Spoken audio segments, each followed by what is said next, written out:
Hey guys, welcome back to Digital Artcast. Thank you again for joining us for another episode. Again, with the current lockdown status and the way the world is at the moment, hope you guys are keeping sane with any projects that you're working on or anything that's keeping you busy.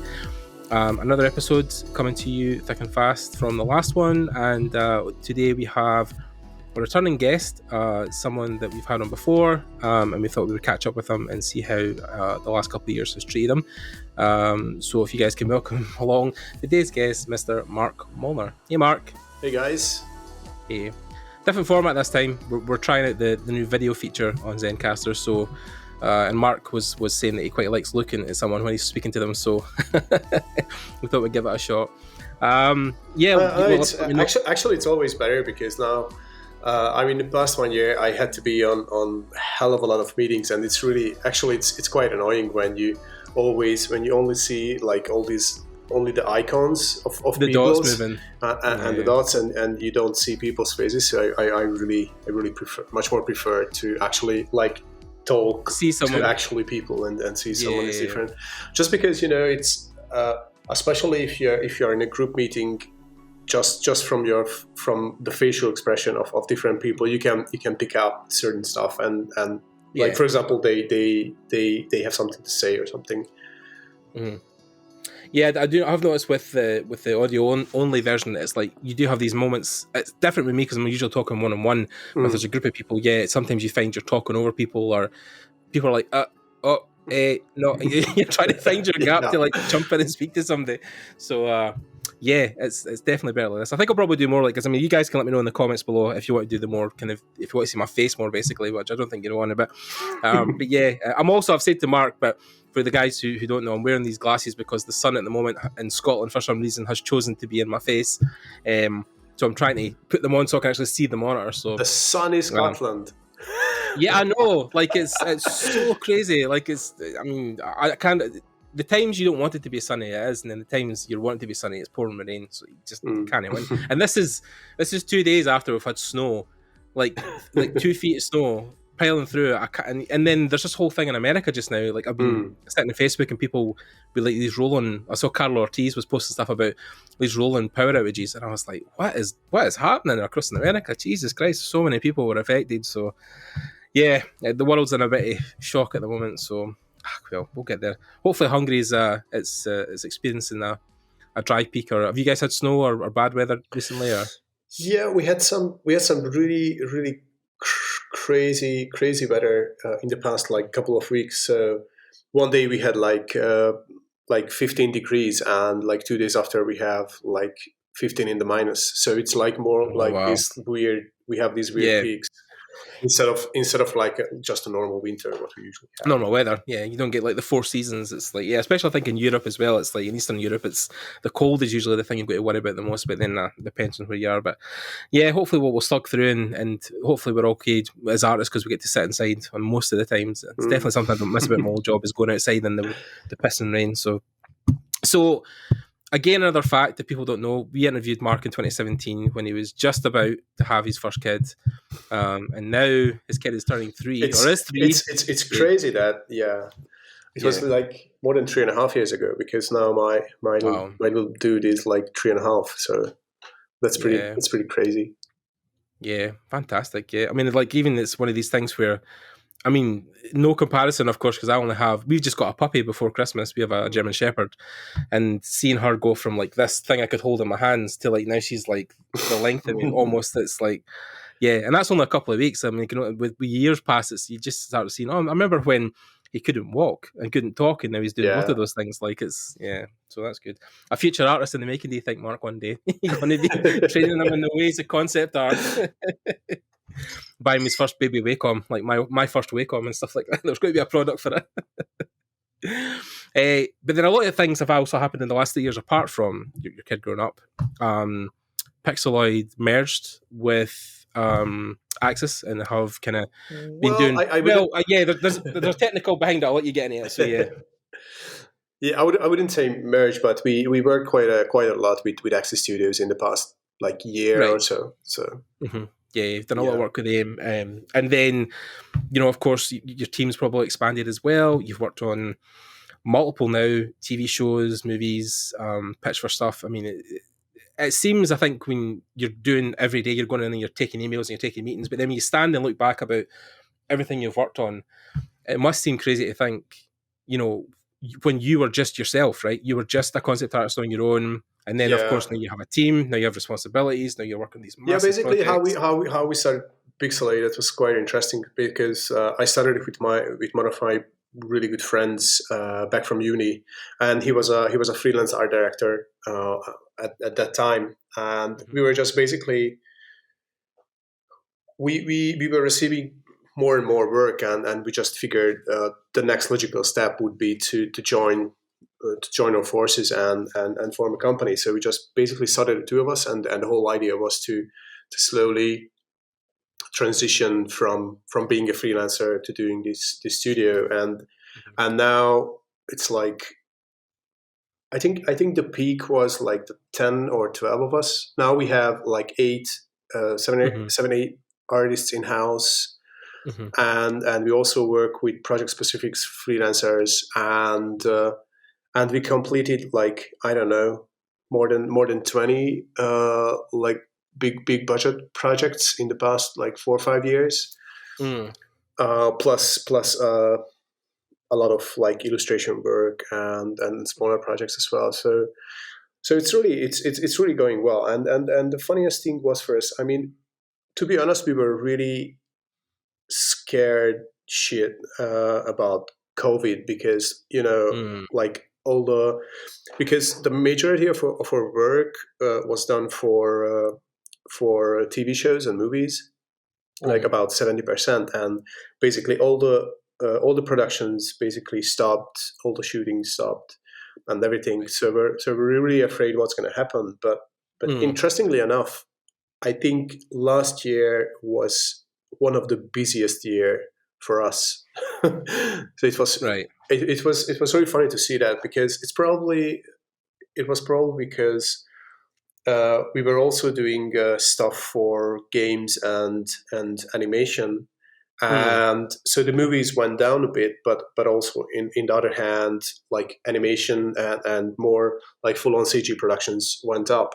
And the other thing what we also experienced is, although a lot of productions stopped shooting, but a lot of productions went more to, okay, now we have this time, this extra time to spend on pre-production. And because we are mainly on the pre-production or pre-production side of the whole things, and the design part, it was really good for us. So yeah. So is that, I mean, your role probably has changed vastly over the last couple of years as well. So are you, like, is running the studio like full time more your kind of job now, or do you still art direct? Are you still directing in most projects, or? Well, I'm still sort of an art director, but I'm still trying to do as much hands-on work as I can, because I'm just. I mean, I started as an artist, and I still consider myself as an artist, and that's what I enjoy the most. I mean, art directing and overseeing the art side and the visual side of a bigger project is also rewarding, of course, but it's just not the same as actually creating Doing something. Yeah. I think it's the pitfall of running your own companies or building something, is that the bigger it gets or the more you take on, is you find your role changing rapidly to actually being involved to just running the business. I mean, it's definitely. There are definitely a lot of additional tasks what you have to do, like I don't know, creating Excel sheets and schedules, taxes and stuff, and business contracts, expenses, and yeah. So, but basically, what we're trying to do is like we don't really want to grow like insanely big, but more like keeping it small and manageable, and rather raise the bar in terms of quality and not quantity. Yeah, so you don't want to be taking on like 20, 30 projects a year, just like 3 or 4 that are really honing in. So basically, we fall into that about probably like 2 years ago, when we just took on more projects, and we really felt that or quality is just dropping. And we actually we also actually lost a client because of that, and that was like a wake up call for us. And then we said, okay, look guys, this has to stop. We have to just restructure our approach to how we take on projects and what projects we take on and stuff like that. And I don't know who said it, but some much smarter guy than me, that quality is the best business plan. And that's what we are aiming for, basically. So we're trying to take on as much as we can handle, and with the quality what we expect from ourselves. So yeah, I mean, you also want to think about the mental health of your employees as well, and you, of course, you know. And definitely. You've got a young family, you've got a wife. You know, you want to also have time for them. So though on the other hand, we established kind of a daily routine. What is a bit different than what film productions do, because usually in movies you expect it to work the same hours as the production crew. What is usually between 10 to 12 hours. That's like a work day plus travel and stuff.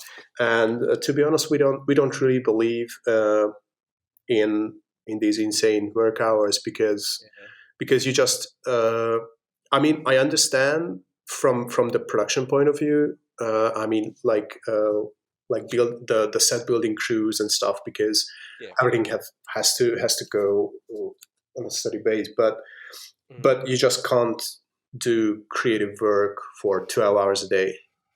And that's what we, and plus most of our teammates have kids and families, and we would like to respect that. So we don't really do overtime. That's a main rule. I mean, we have done some, but I think I can count on one hand how many days we have done overtime in the past year or so. And we never work on weekends, so we try to respect the work and private life balance of our teammates. I think that's really important. Yeah, I mean, it was the same when I was at Axis, and I think that's why people wanted to go back and work there so often, was that they had a very good structure of, you know, like working kind of 10 till 6 and no weekends and no overtime. And it was people with families who were there mostly because they just enjoyed the fact that they got to see their kids or drop them off in the morning. So I think, and if you happy workers make better work, right? That's absolutely. And you're. I mean, I want my teammates to be fresh and energized, instead of. I mean, we can probably do like a big push of like 2-3 months of working insanely long hours and stuff, but after that, I would just lose the team, and so there's no point doing that. Yeah, you've got to think long term. I mean, it's definitely. I mean, it's such a massive topic. We could talk a whole hour about it, about, you know, the games industry and crunch and things that are going on overseas and even in parts of Europe. I mean, I know CD Projekt has been, you know, in the news the last couple of years about this whole thing, and it just, I think it's something you can't escape. But I think it's also, when you try to remember and talk to students, I tell them that, you know, the games industry is not like the film industry in the fact that it's only been born for the last 40 years, you know, so like a lot of it is still getting figured out, and, you know, we're still coming from a lot of 90s mentality making games, so that whole process is still happening. So whereas films have been here since the early 1900s, so I mean, it's like, you know, it's still going to take time to figure that stuff out, but it's good now that I think that studios are taking that step towards mental health and helping people in the workplace. No, that's really good. Yeah. So I mean, apart from taking on these huge projects now, and of course the team ever expanding and growing, do you feel there's been a different approach to how you face pre-production now? I mean, maybe not as an artist, an art director, but do you think there's a way now that you pitch or do pre-production differently than you did when the studio first started? Whoa, that's a good question. Our whole approach probably streamlined a lot in the past years, but it's. But I wouldn't say our approach is different, but it definitely got much more professional throughout these years and all the projects what we have been done, and we also, I think we also become much more flexible with the clients, what is really necessary in this industry. Has this been a team as well that's solely focused on one particular type of pre-production as well? So environment, set design, characters, or are you kind of trying to encompass all of that? Are you trying to be able to be flexible in both those areas? Yeah, we are trying to do like not everything. So we don't have like specialized people for all the tasks, Right. but we are trying to cover most of what a pre-production process can ask or something can demand. Yeah. We are mostly. I mean, we have been doing a lot of environment design and Mhm. set design and set dressing designs. We have been Mhm. doing a lot of costume designs, props. Right. Yeah. Uh, we rarely Yep. do creatures Right. because, and it's not because we don't want to, because some guys love to do creatures here in the team, Yeah. but it's more like it's a relatively rare thing that a movie needs creatures, and Of they course. usually hire really specific people who has a matching style to the production. Yeah, I was going to say because you guys worked on Witcher, the TV series, Yeah. and that of course would have had its fair share of creatures, but was your role in that more set production, more kind of set design? We just spent a brief period on Witcher.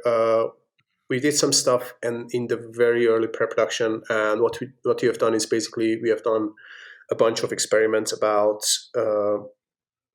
developing the the individual races of the Witcher's world.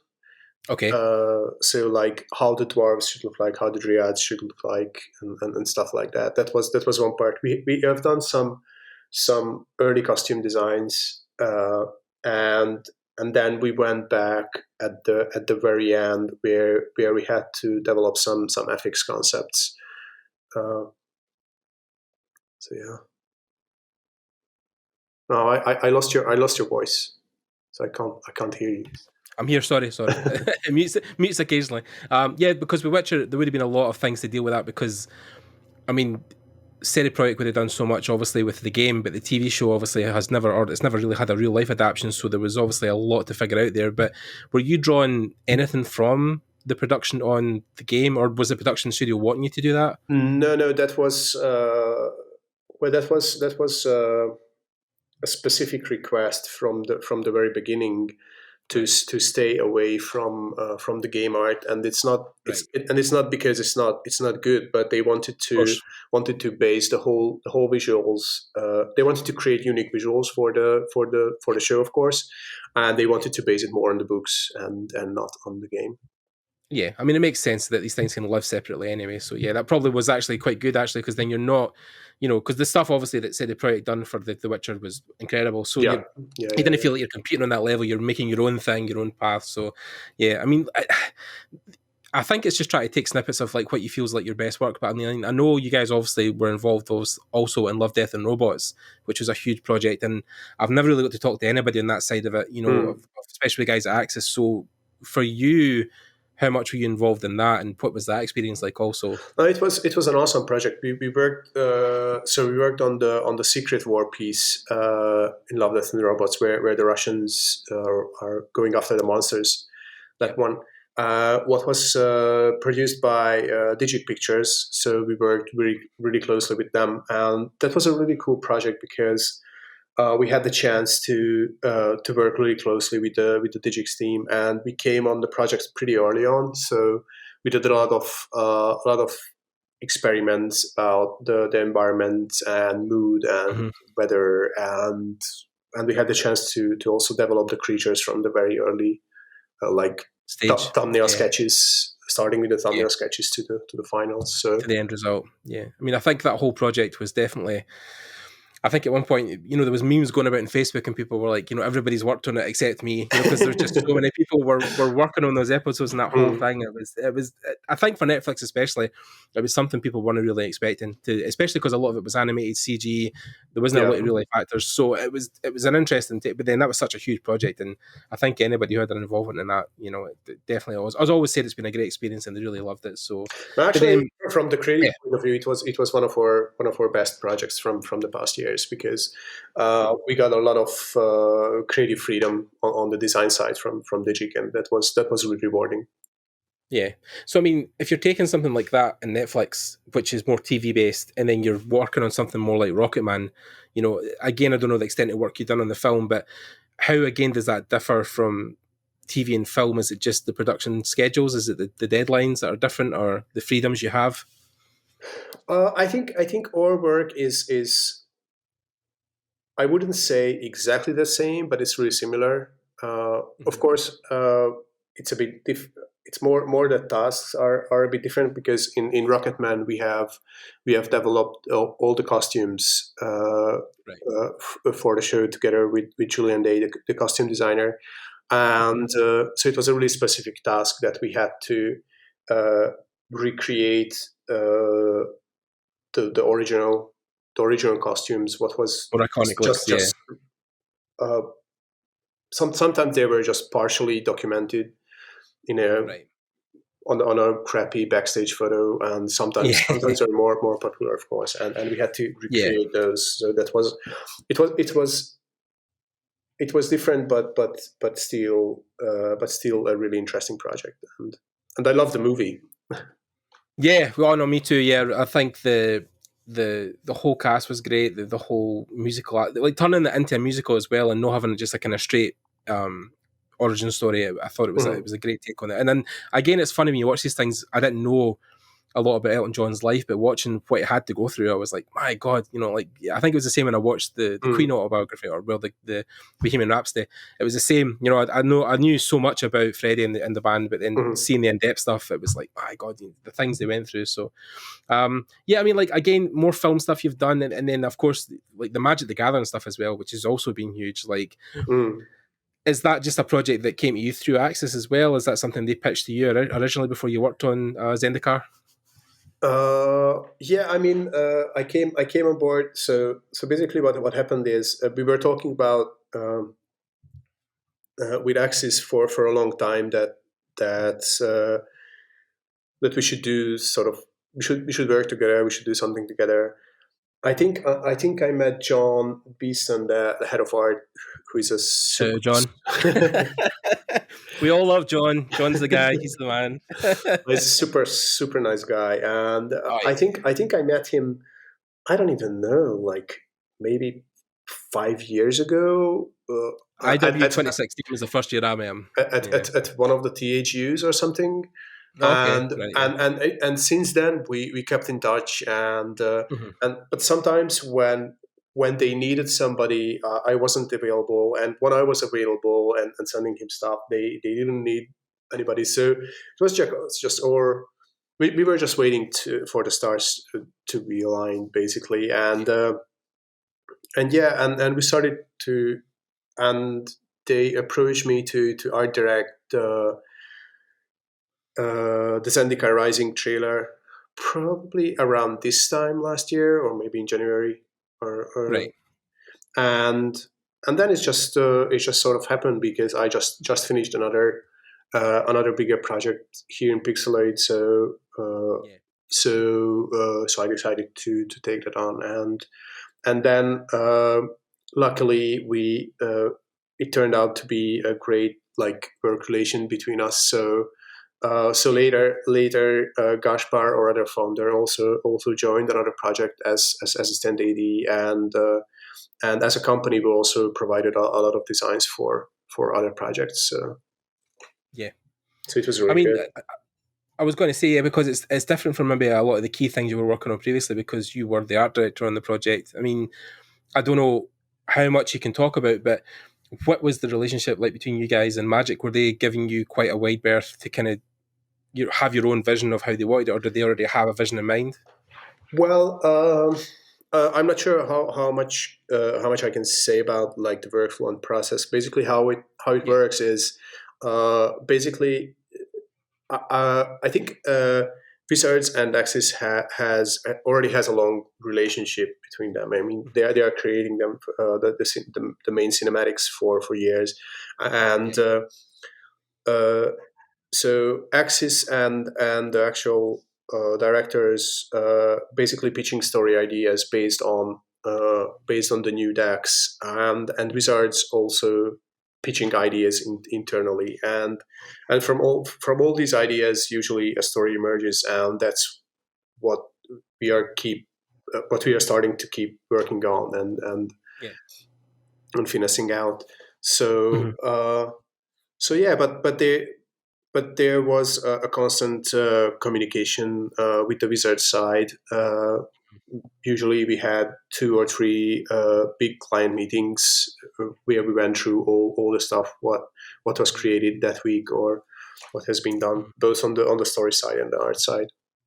Yeah, I mean, like, definitely, I think Wizards are like such a huge presence in the art side of the world. I mean, you're either working on a lot of the cinematics or game related world building stuff, or of course, for a lot of people, it's like the mecha people who actually get to make cards. I mean, like, yeah, I think they're definitely throwing work out left, right, and center, Yeah, and they seem like working for Wizards and for Magic was really like a bucket list thing for me. So it was really great that I can I had the chance to work on these last two trailers, and and like doing it not just from the illustration side, but also from the animation and sort of the movie side where I'm more coming from. That was really great.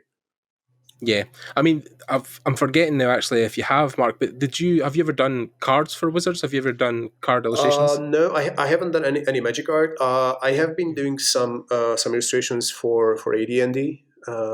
Yeah, yeah. I know you were working way back in the day for oh god, the Star Wars stuff you were doing. I forget the name of the company. Fantasy Flight Games.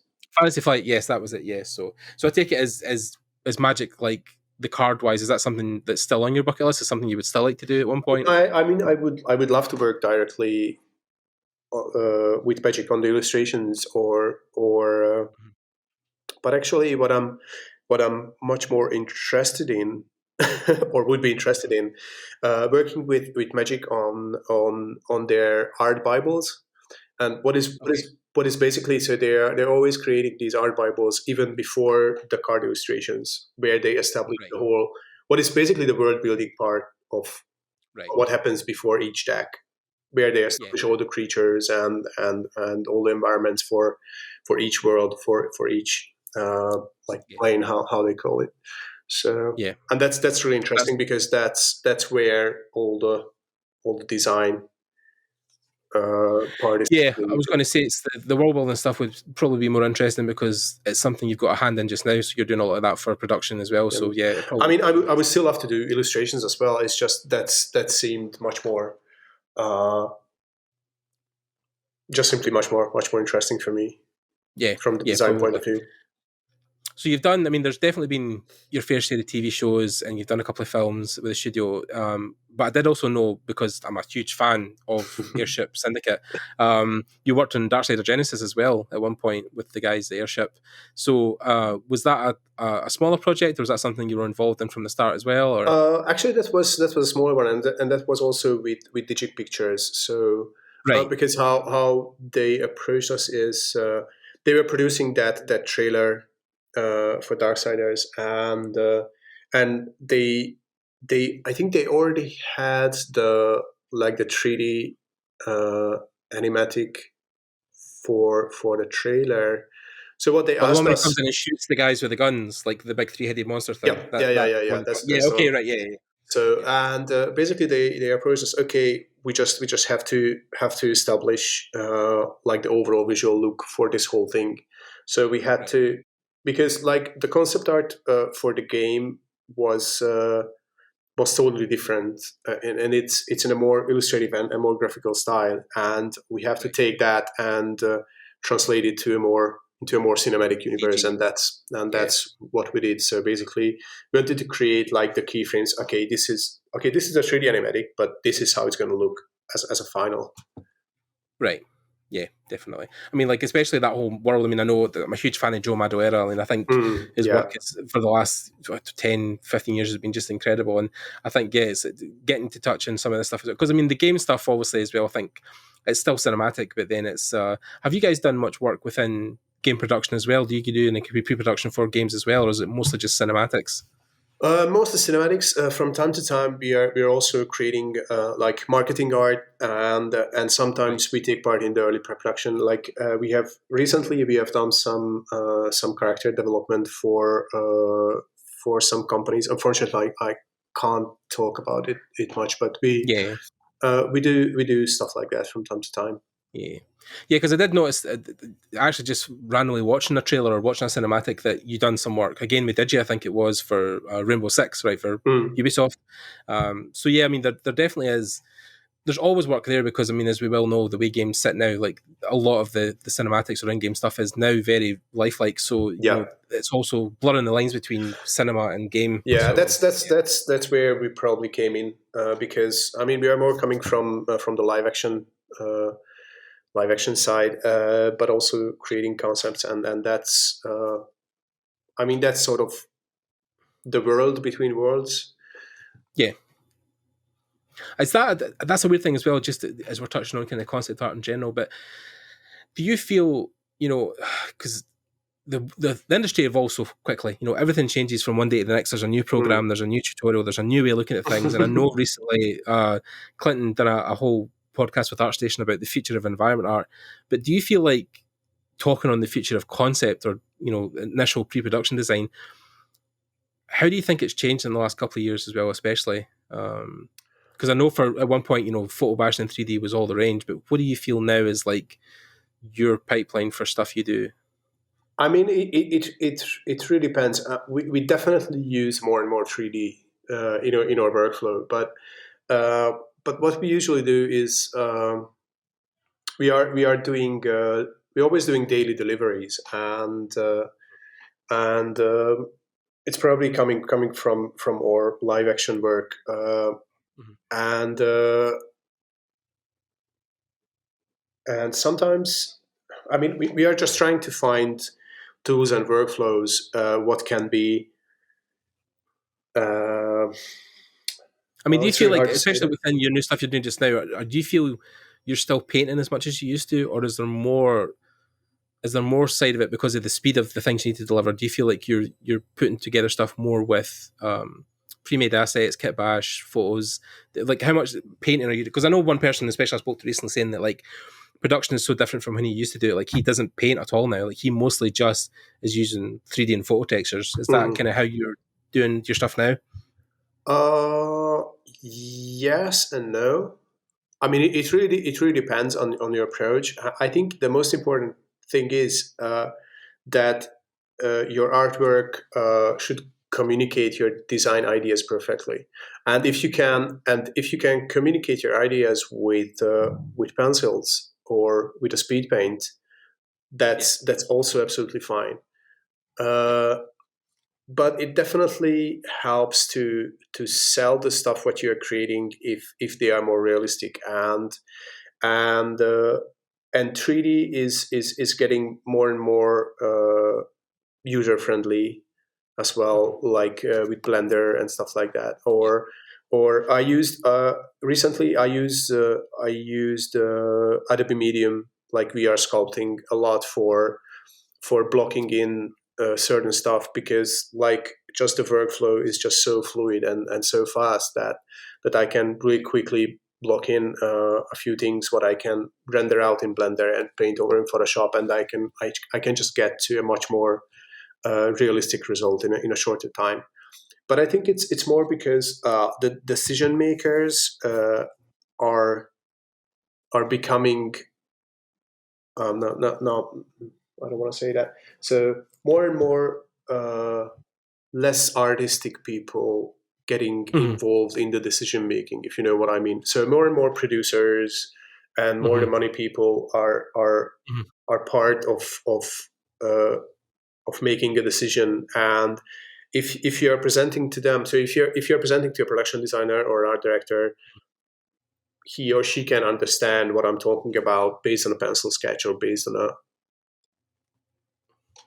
a speed painting or something. But if you are presenting to a director or to a producer, he or she Mhm. is not going to understand what I'm trying to say with that basic drawing. So Yeah. just what I feel is, and that's a big change, that that your artworks has to be more and more presentable Yeah, in a way. yeah.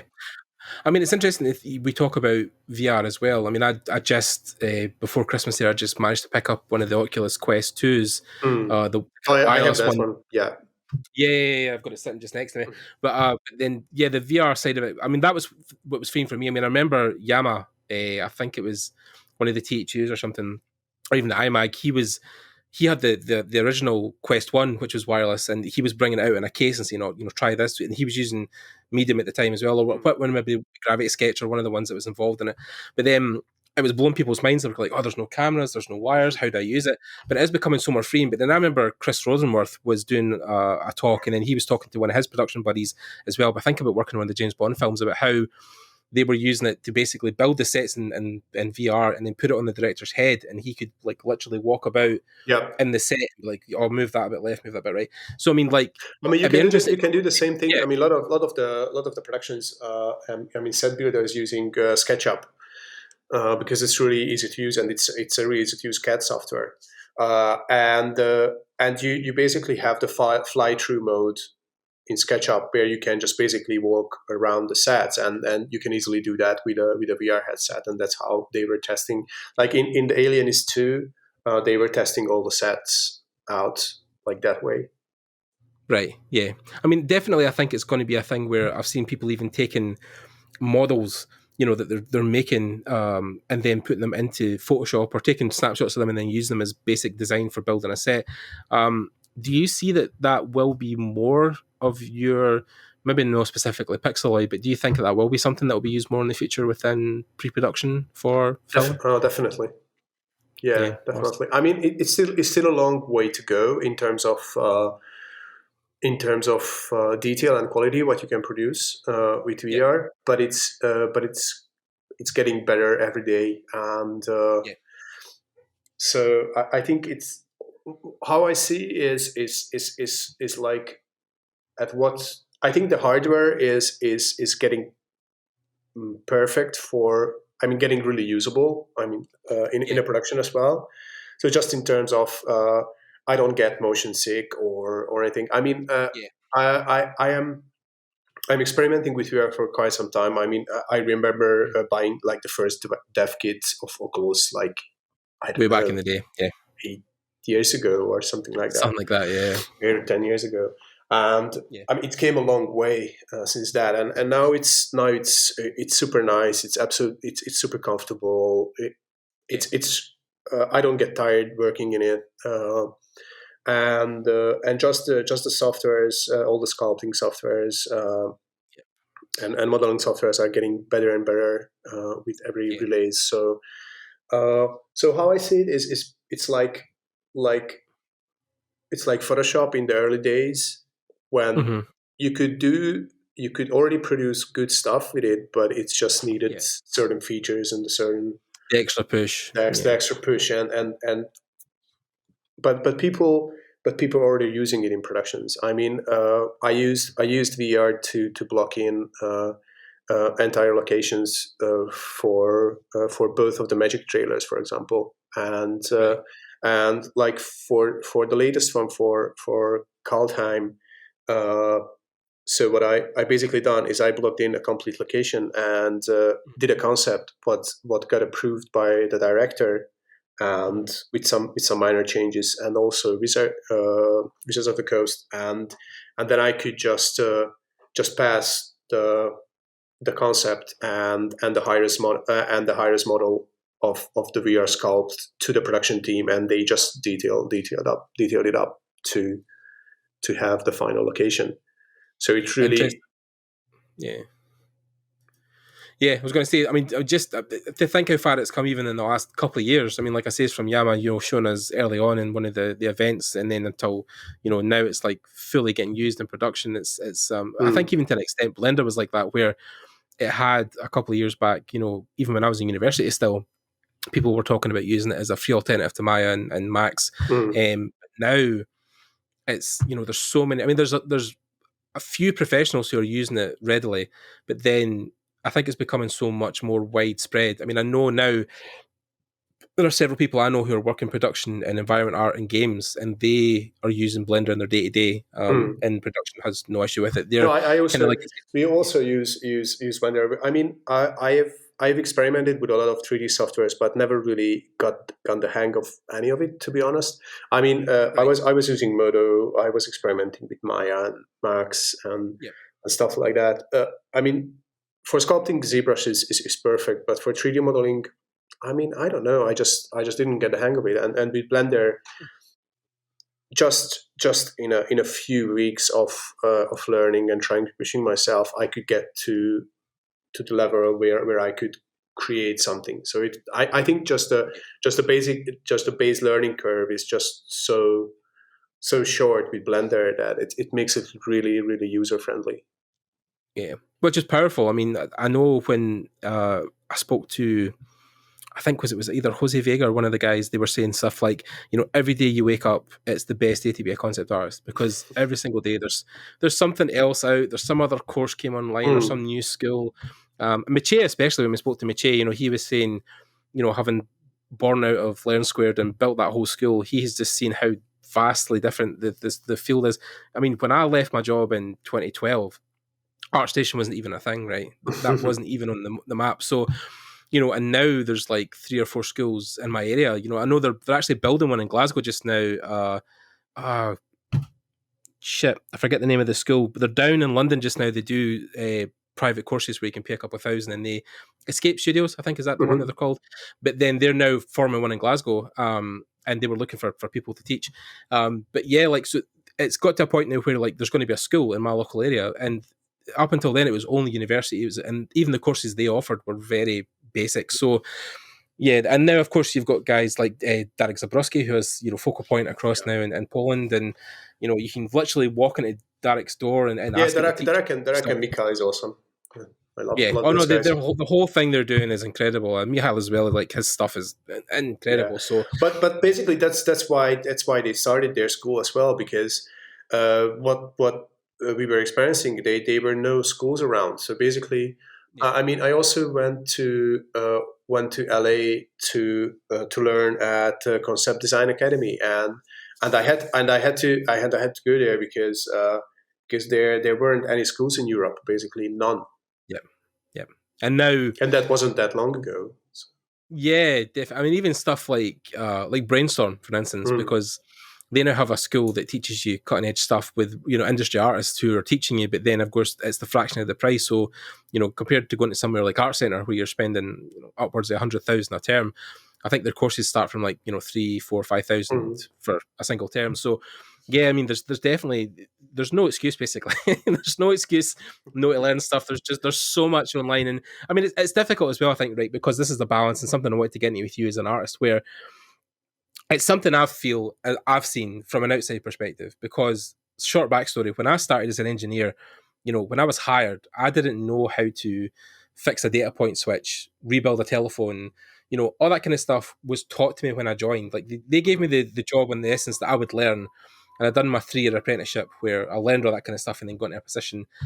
But then that's kind of common in some industries I have seen where like people are taken on as trainees knowing that they know either not anything at all or very little.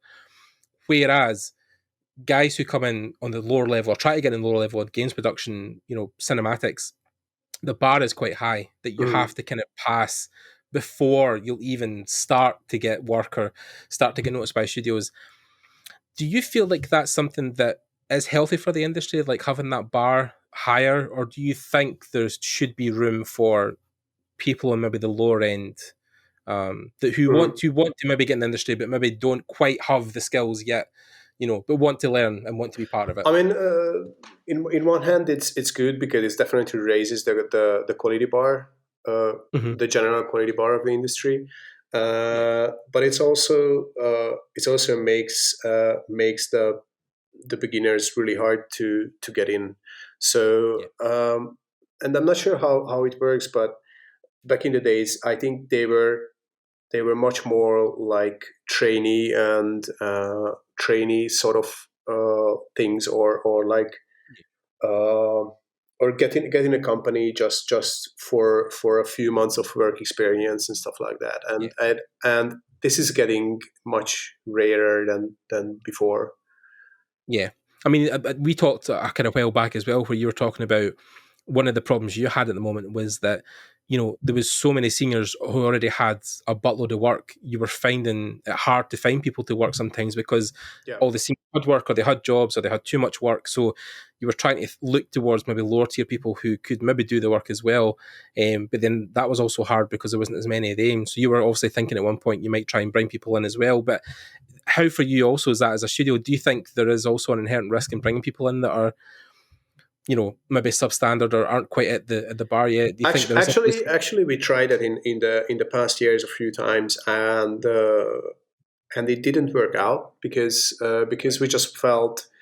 But it's probably because we are a small studio, and so and if we take on under, not sure how to say it properly, but like let's call it undertrained people, then we not just have to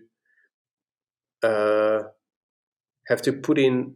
So I can't put them onto actual running real projects. If I put them onto real projects, because we are doing daily deliveries, there is always a risk that they can't deliver to the quality what we expect from ourselves. So that means me or another senior has to stay in overtime to actually finish that work for the client that day. So there is a double risk, plus it takes extra time away. So it's not giving us more potential as a company, but more taking away time from the seniors who has to train them and stuff like that. So it's it's a difficult thing, but I still think it should be room for beginners as well, because what some of the companies are expecting from beginners are pretty insane. I mean, you have to know 3D, you have to know all the software, you have to sculpt, you have to know modeling, but you have to UI fundamentals. Yeah, there's so much. Yeah, so much stuff, and I'm pretty sure nobody would hire me. Like, I mean, seriously, if I would start out now, I'm just thinking back where my skills were when I was starting out, and I don't think anybody would hire me. So it's difficult, I think. Yeah, I was going to say just quickly, I think what's hard as well is within your industry specifically, because you're dealing at like almost the tip. Well, you're at the top. I mean, you're talking like TV production, film production, AAA films, AAA TV. So if that's your entry level, then that will be hard to hit straight out of school. But then if you're working on like an indie dev title, a small mobile game, a book illustration. True. Yeah, like that's probably the barrier entry. The competition is much bigger now. That's for sure. But the industry are, I don't know, not doubled, but like, it's like quadrupled or even more. So I mean, it's I mean, we were talking about this just before we started recording as well, but of course, and something I want to obviously spend more time on talking about the recent passing of Mike Nash, and how the industry kind of ate him up and chewed him out basically the same way. I think there needs to be some kind of recognition of like how quickly things are moving and how maybe at some points we need to slow down. I mean, you talked about it yourself, right? How you took so many projects on at one point, you lost a client to it. So yourself, there's this point where you want to take work on constantly because you don't want to say no to stuff, but then you have to also think about like, do I physically have the same amount of time? That am I going to be able to deliver the same quality? And when you're chasing work like that, I mean, it is kind of like feast or famine in this industry, and I think especially for freelancers, like God only knows how a lot of those guys survive from project to project. It's got to be difficult. People who have a 9 to 5 in a game studio or something else, I'm not saying it's easier, but at least they're having to pitch for work. The work is coming to you. You have work to do. But then, it's difficult, man. And a concept, especially, I think, is one of those concept and character work seem to be a race to the bottom. There's so many people now who can do it cheaper, faster. I mean, we talked about that with CMIC. He's coming on soon, but he talked about, the Chinese market, which people are sleeping on, where studios are pushing out work vast beyond, people are leaving school at like such a high level and charging, rates that Westerners will never come close to. So it is a difficult industry. I mean, I don't know if you can talk on that even briefly, but is that something you're noticing in the industry, just the speed of which it's accelerating? Uh, I mean, how do you feel even as an art director for a studio? Do you feel like you guys struggle to keep up sometimes, or do you feel like there's enough work? Or, I mean, generally your mental health, how do you feel about? I mean, it's a lot to unpack. It's a big question, but I'm just wondering, in general, how you feel about the whole thing. About, like, do you feel like the industry is maybe going too fast, like it's expanding too quickly? well, I don't know. That's really hard. That's really hard to tell because I mean, a lot of things happen. A lot of things happening in the same time. So Mhm. especially from the live action side, there are all the streaming services around. I mean, there was a huge boom in the streaming services in the past like 3 4 years. Oh yeah, So just what I feel is there is just more and more demand on content, on creating content, and this both goes for live action and games and everything else. What we create art for. So I think it's a really really exciting time for us, and if you can keep the quality bar what we expect from ourselves, because there's always the danger that with more stuff the quality bar is going to go down and it's just going to be like a lot of content what needs a lot of art, but we just have to keep producing this churn it out. in a faster rate. And Yeah, so but I think if you can focus on really on quality, then it should be fine. yeah. I mean, definitely, I feel like, again, things I hear from students as well is that, I need, like you said earlier, I need to learn Blender, I need to learn this, I need to learn that. And I've always said, I mean, especially if you're doing 2D concept, like, if your foundational drawing skills can be good, then a lot of this stuff will come as you work in the industry. Yeah, absolutely.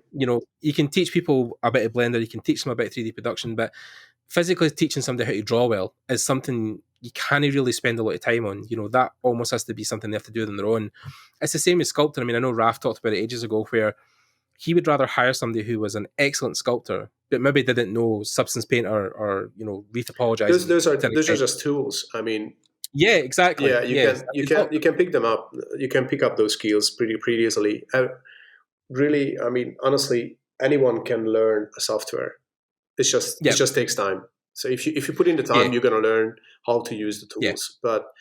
yeah. But The learning, foundation stuff is the most important. yeah, learning the foundations, drawing, sculpting, color theory, composition. That's really really hard to teach that if somebody doesn't have the base knowledge.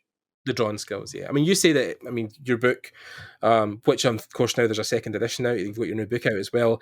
But in your first book, you did talk about how you always walked about with a sketchbook, and I mean, maybe not as much these days, but like when you were learning, like you always had a sketchbook with you. You were always drawing, always sitting down, taking notes and stuff like that. I mean, that's got to be one of the key things for students now, especially, right? Yeah, It's yeah, just like you absolutely. should live with your sketchbook.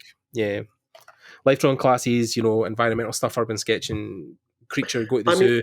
we are still trying to do that even now in house. I mean, we are trying to encourage people to do figure studies, photo studies. Now we are just starting to Right. organize a live drawing class in the Okay. studio. So bringing in Yeah. models to Uh-huh. do like live drawing sessions every 2 weeks. Because I think those are just the core skills what you need, and you can always learn more. There's always room for evolving, and 100%. yeah. Yeah. I think even the other day I was watching a stream by Jim Lee, and he was saying about how he was struggling. It's like, I struggle with this part of the hand, and you're saying to yourself, the guy's been drawing figures for 50 years or something like that. Like, if he's still struggling, like, there's room for improvement in anybody that's starting. So yeah, especially when I think for students, I found as well, anatomy is one thing that they struggle with because it is such a dense topic. There's so much to Mhm. learn. But then there's also, like we talked about earlier, there's so many good schools. Even guys like Stan Prokopenko, like Proko has a whole YouTube channel for free that you can sit in there for a couple of hours and just consume his content, and has very great topics on anatomy, shading, perspective, Mhm. loads of stuff like that. So yeah, I mean, I definitely think it's a balance, right? It's the whole conversation is a balance where the bar is very high to get in, but there's so much available information that it's no impossible. It's Yeah. no like you're never going to get there. Like if you do the work, you will eventually Yeah, hit a absolutely. level where you'll I, go, I totally agree. It's just a matter of time, yeah. and And you don't have to be the best person in the world at what you do. There's a bar where if you're good yeah, enough, you will totally. eventually get work. I mean, Yeah, people also. I see a lot of people who don't dare to put together a portfolio and apply to a company, or put their work out there because they think they are not good enough. good enough. Yeah, There is no such thing as not good enough. There always be better, a lot of better yeah, artists than you, but there always be a lot of of course. worse. So Yeah, I mean, I think it's what even people who are like, they'll watch like a Kim Jong Ji stream and be like, never. I'm like, well, Kim's doing his thing. Like he's got his own thing going on there. You don't have to be Kim to get work. yeah, Like it's so yeah. Like there's superstars like Kim, and there's TB Choi now, of course, who's burning up and doing this incredible. But then that's their own thing. You don't have to emulate and that but person. and I'm just saying this to beginners and to students, Mhm. because a lot of people are battling with artist blocks, and they think like professionals and other like really good artists don't have artist blocks, and that's not true. We still have artist blocks, and I think we artists we struggle with the same things as a student or as a beginner. We still feel, even I feel sometimes that I'm down. I'm not good enough. I'm not creating the stuff what I would like to, Yeah, and you have to. I think students has to understand that this is part of this whole thing. This is part of this journey, yeah. that you always have to overcome your anxiety and fears and everything, and that's absolutely normal. Yeah, I mean, like Carol Ortiz talked about it in one of her talks at THU, where like our first day at ILM, Ian McKay got in the elevator and he was like, what a day. And, and she was like, what's wrong? He's like, I just can't figure this thing out. And she's saying to herself, well, if he's having a bad day where he's stuck, like, I mean, I'm going to be okay then. So, I mean, when it is the case, like Ian even talked about that further on and he was like, oh, yeah, that was something I couldn't figure out. But yeah, it is a case where like, all the years experience you'll have, every new project you come to, you'll sit with a blank piece of paper in front of you and you're like, cool, what do I draw? Like, how do I Yeah, start? What do I work on? How is this going to look? But then it falls into like the repetitions because you've done it so much. So it's like, research, pre-sketches, thinking about, montages and collages and stuff, and then generating ideas and what if this, and then I think that's the thing you've not got to lose as well is the play, right? Is mm, the idea that like, what if you had this massive big horn and this was cool, and it's getting to that level is still something you need within even professional work because you mm, have to make something out of nothing. You can't do that by being super serious, like, okay, well, I need to get 3D rendering. No, just like sit with your sketchbook. And that's why sketchbooks are important as well, because it is a place to fail and experiment and try things before you sit and hand them to people or hand them to directors. So yeah, I think there's definitely an emphasis on the industry can be scary and cold, but then I think it's just you've kind of just got to be prepared for that and try and build a skin yeah. where you understand that's what you're walking into, and it's not always going to be bad, but there will be bad days, there will be things you kind of figure out, but everybody's like that, and you're not alone in that instance. Like we all go through it. Yeah, So plus people have to see, because like you said, the industries can be really scary, and companies and stuff like yeah, that, but actually it's not true. I think uh, this industry is filled with genuinely nice and friendly people, and that's really rare. I mean, I've worked a lot for advertising agencies as well, and that's a totally different story. So, yeah, and I mean, just I think all the artists are genuinely friendly, and everyone would like to help, yeah, and so students, don't be afraid to reach out to anyone, and yeah, he might not gonna answer, but it's not because he doesn't want to, or you are not good enough. It's yeah, because he's busy, yeah. Of course, and yeah, no, but that's definitely, it. But uh, And actually, that's why I really did like more the social gatherings, like I was industry just going to say, workshops and stuff like that. yeah, What we missed out last year, yep, because that's there you can meet these people yeah. and just have a beer with someone, show your portfolio and stuff like that. But people are genuinely nice and friendly and approachable, and everyone is. So of course there's a big uh, competition in the art field, Mm. but it's not like on any other fields. I mean, in this one, Yeah. everyone and all the professionals are trying to help you to get better, because we Yeah. are we are in the same shoes. We just really love to do this thing, and we also would like to get better, and we still remember that how it was like when we started out. When you started, yeah, definitely. Yeah, I think a good note to end on, Mark. I think that's definitely, you've kind of put it into the words I was trying to say. But yeah, events, networking, going to these things like THU industry workshops, IMAG. Yeah, I hope we can return back after this whole COVID Yeah, situation, because that this is getting pretty yeah. pretty crazy now. I know, I know. Well, not even that. Like, it's just to get outside in your own vicinity. Like, I don't know again how Hungary is, but in Scotland we're in the tier 4 lockdown, so the highest level. So we're not really supposed to leave our houses, and we can't travel between like even like our small districts. So Mhm. we're stuck in our towns, and it's hard. It really is getting harder. And then people were telling me now, like I think I was told I would get a vaccine letter by August, if that means anything, and that's my first jab. So I mean, like if Whoa. that's, it's like it looks like this year as well is going to be just taken up by lockdown, which is scary, but it's the world we're living in just now. And so, how is Hungary anyway? Just generally with the pandemic. Uh, it's not that bad actually. I think like we had this like second phase, and that's just over. But they don't want to open up, even if the cases dropped, because they Right. say now is the safest thing is to keep this. So we are not in like a full lockdown, but more like a partial one. So Right. most of the people are working from home, but and you can't leave your house between, I think, 8 at night and 5 or 6 in the morning.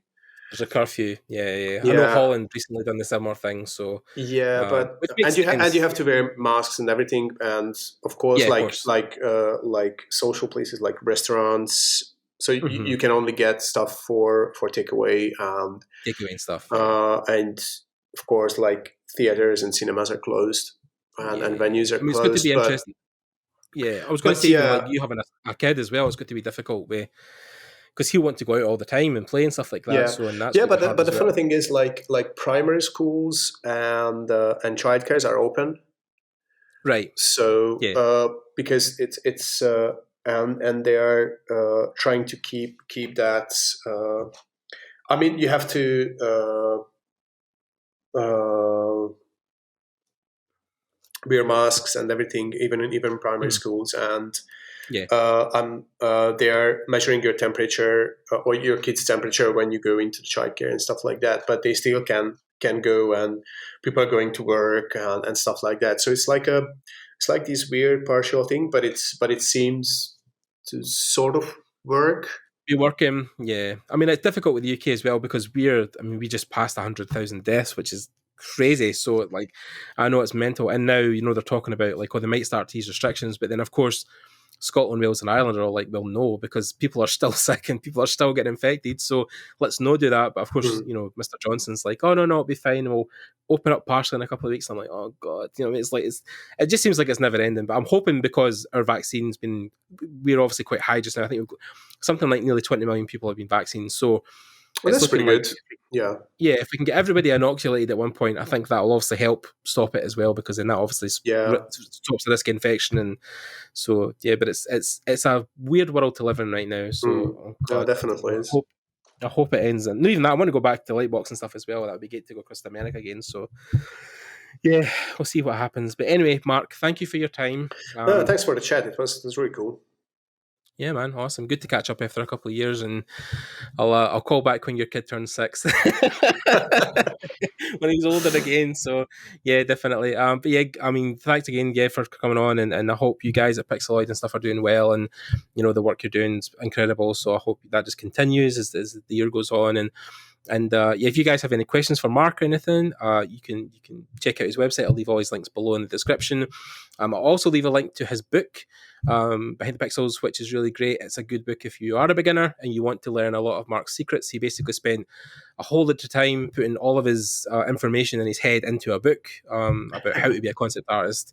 So, Well, I don't which think is now I don't think it's available now though, because I ran the out first of. one. Yeah, so you did release a second one, right? Like there's a Behind the Pixels 2. Did No, that come out? it wasn't. It wasn't.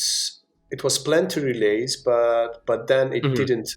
I think it didn't happen. No, it didn't happen. So it was just Yeah, I know. just the I first remember you were edition. talking about at one point. Yeah, you were talking about something doing a sequel at one point, but yeah, I didn't know if it. But then, if you can get a hold of it, because there might even be some circulation on Amazon. Something might be reselling it, but Yeah, it's a yeah. I good. think you Or can. I think you yeah, can still get it on. You can still get a digital copy. So you yeah, the still get a PDF. I was PDF. going to say, yeah, you can buy that. That's on your website, right? The digital copy of that. Yeah, yeah, yeah, Yeah, yeah. yeah. So Or I then think, I'll link that. or Yeah, maybe you I'll can download it from my Gumroad or something. yeah, Or I'll or you definitely can whatever. you can just torrent it. Yeah, fuck it. I'm Why not? I'm also fine with that. Yeah. I mean, like, yeah, if whatever link I get for the book, I'll send the official link and you guys can make it remind. But it's definitely worth it. I think it's not much on your website, right? It's like, was it $20 or something or something like that? Or I can't remember how much it is. Uh, I don't really remember. I actually I That's was how long ago I that was Mark I wrote was it.